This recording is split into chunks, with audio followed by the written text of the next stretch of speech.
सुप्रभात बच्चों।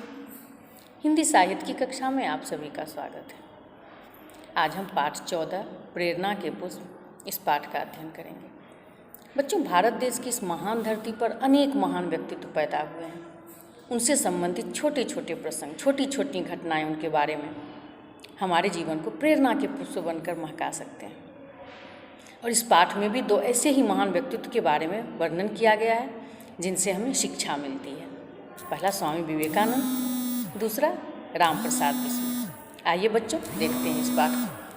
प्रेरणा के पुष्प, पाठ 14। आओ बच्चों, देखते हैं इस पाठ को, पढ़ते हैं। इस पाठ में दो प्रसिद्ध व्यक्तित्व के बारे में बताया गया है। पहला व्यक्तित्व है स्वामी विवेकानंद का। यहाँ देखिए, निडर नरेंद्र। स्वामी विवेकानंद के बारे में दिया गया है निडर नरेंद्र। स्वामी विवेकानंद के बचपन का नाम था नरेंद्र। तो निडर नरेंद्र यानी वो नरेंद्र जो बचपन से ही डर नहीं जिन्हें होता था। अब बच्चों देखते हैं इनके बारे में। स्वामी विवेकानंद के बचपन का नाम नरेंद्र था। बचपन से ही वे बड़े निडर और साहसी थे। एक बार बालक नरेंद्र अपने साथियों के साथ साधु साधु खेल रहा था। साधु साधु यानी सभी बच्चे, जितने भी दोस्त थे, सब साधु बने हुए थे और साधु साधु खेल रहे थे। सभी बच्चे आधी आंखें बंद किए हुए साधु बने बैठे थे। तभी एक सांप उधर आ निकला। यानी जब सभी बच्चे साधु बने हुए थे और वो खेल रहे थे, उसी बीच एक सांप वहां आ गया। सभी बच्चे सांप को देखा और सांप सांप चिल्लाते हुए भाग खड़े हुए। लेकिन बालक नरेंद्र, जो नरेंद्र अभी बच्चे हैं, स्वामी विवेकानंद के बचपन की ये कहानी है, और बचपन में भी वो बहुत ही निडर थे। जब सभी बच्चे भाग गए सांप सांप चिल्लाते हुए, उस समय भी ये बालक नरेंद्र अपने स्थान पर आंखें बंद किए बैठा रहा। यानी वो अपने स्थान से हिले नहीं। ध्यान का समय पूरा हो जाने पर नरेंद्र ने आंखें खोली तो अपने पैरों के निकट एक सांप को फन उठाए देखा। सांप को फन फैलाए आप लोगों ने देखा है बच्चों। तो सांप फन फैला करके नरेंद्र के सामने बैठा हुआ था। नरेंद्र बिना भयभीत हुए, यानी बिना डरे, भयभीत अर्थात बिना डरे, उसकी ओर देखता रहा। भयभीत का अर्थ होता है डरा हुआ, लेकिन बिना भयभीत यानी बिना डर के वह उस सांप की ओर देखता रहा। सांप कुछ देर बाद दूसरी ओर चला गया, क्योंकि नरेंद्र ने उस सांप को कुछ भी नहीं कहा, चुपचाप सिर्फ देखते रहे। और सांप को जब आप नहीं परेशान करते हो, नहीं कुछ कहते हो, तो कोई भी जीव जंतु जब तक आप उसे परेशान ना करो, वो आपको चोट नहीं पहुंचाते या आपको कुछ भी नहीं कहते हैं। तो नरेंद्र ने चुपचाप उस सांप को देखते रहे। उन्होंने कुछ नहीं कहा। कुछ देर के बाद चुपचाप सांप वहां से चला गया। घर जाते हुए आधे रास्ते में नरेंद्र को उनकी माँ और गांव वाले मिले। वह तुरंत समझ गया कि उसके साथियों ने ही उनसे सांप की बात बताई होगी।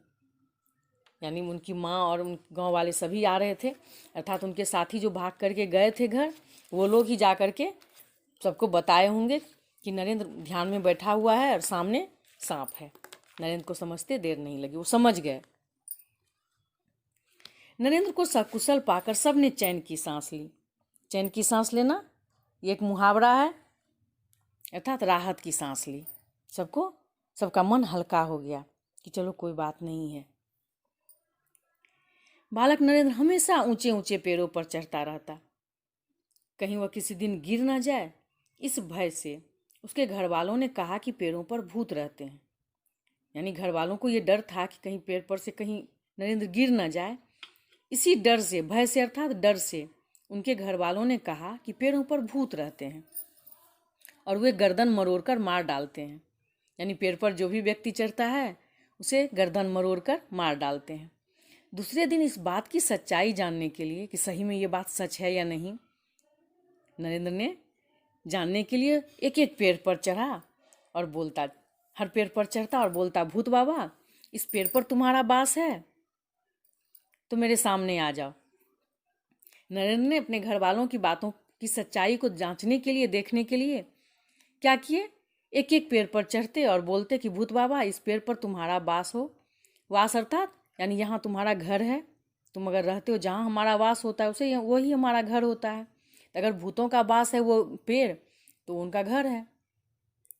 तो नरेंद्र ने क्या कहा कि अगर तुम्हारा यहाँ पर वास है यानी तुम यहाँ रहते हो तो मेरे सामने आओ। यह रही मेरी गर्दन। नरेंद्र को जैसा पता था कि भूत क्या करता है, गर्दन मरोड़कर मार डालता है, तो नरेंद्र ने उसे चेतावनी दी, उसे कहा कि आओ यह रही मेरी गर्दन। जब कोई सामने ना आया तो नरेंद्र घर आ गया।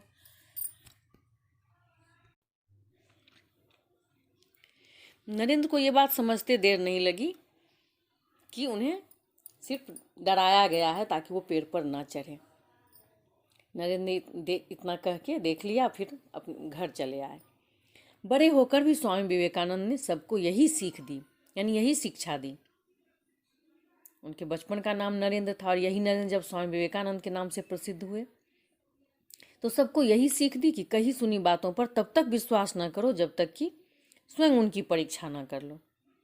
सच में कोई जो भी कुछ कह रहा हो ये नहीं कि उसकी बातों पर भरोसा कर लें, जब तक कि उनकी बातों का स्वयं ही जांच ना कर लो, परीक्षा ना ले लो, तब तक उनकी बातों पर विश्वास ना करो।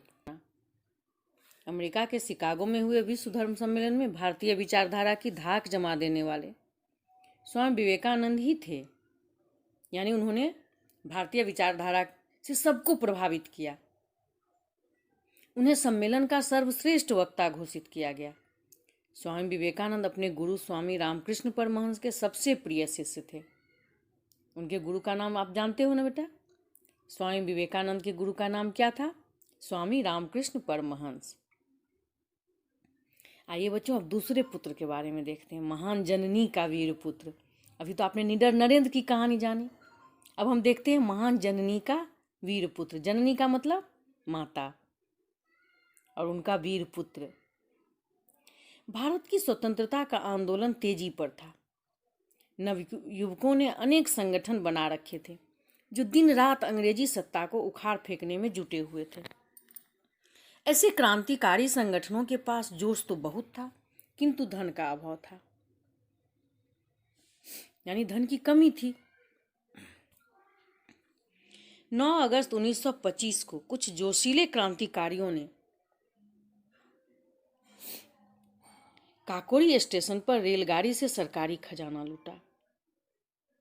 इस कांड के लिए राजेंद्र लाहिड़ी, रोशन सिंह, अशफाक उल्लाह खां और राम प्रसाद बिस्मिल को फांसी की सजा सुनाई गई।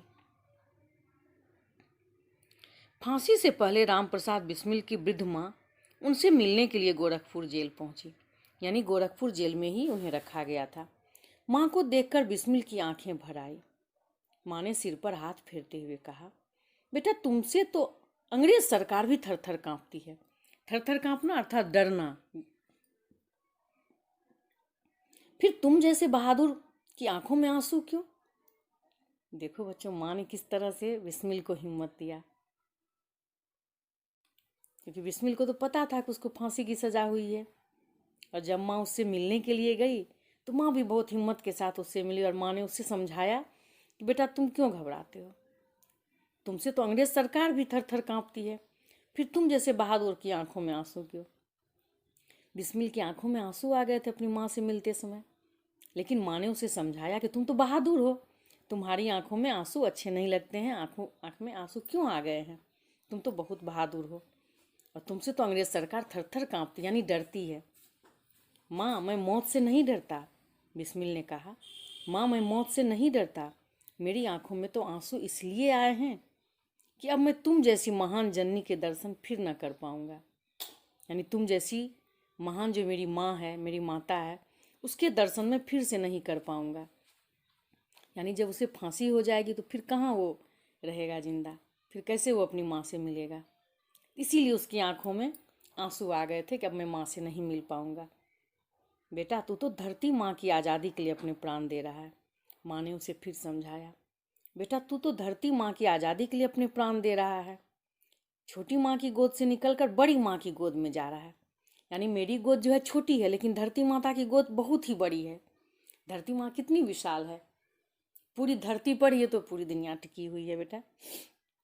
तो माँ ने उसे समझाया कि तुम तो छोटी गोद से निकलकर अब बड़ी माँ की गोद में जा रहा है। मुझे तुझ जैसे बेटे पर गर्व है।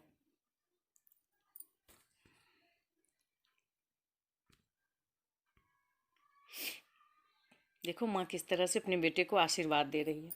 तेरा बलिदान अवश्य रंग लाएगा, माँ ने कहा। यह कहते हुए बिस्मिल की माँ ने उनके सिर पर आखिरी बार हाथ फेरा। यानी इसके बाद तो फांसी ही लग जानी थी। और अपने आंसुओं को बहने से रोकती हुई वहाँ से निकल गई। यानी बिस्मिल के सामने नहीं रोना चाहती थी कि बिस्मिल और कमज़ोर पड़ जाएगा।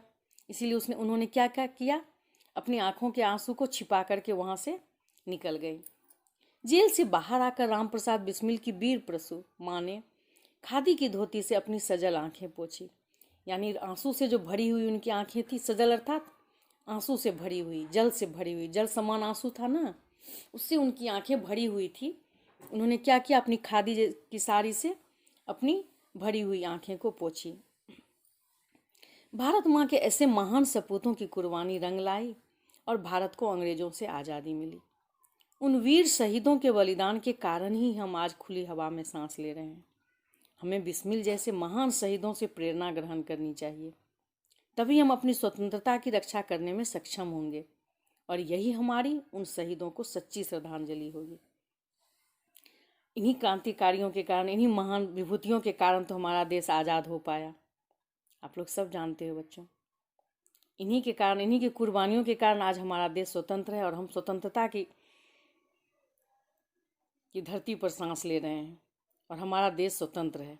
और इस स्वतंत्रता को कायम रखने के लिए हमें उनसे प्रेरणा लेनी चाहिए कि कैसे हम सक्षम हों, कैसे उनके बताए हुए रास्ते पर चलें, और यही उनके लिए सच्ची श्रद्धांजलि होगी। समझ में आया बच्चों ये कहानी? आइए बच्चों देखते हैं गृह कार्य।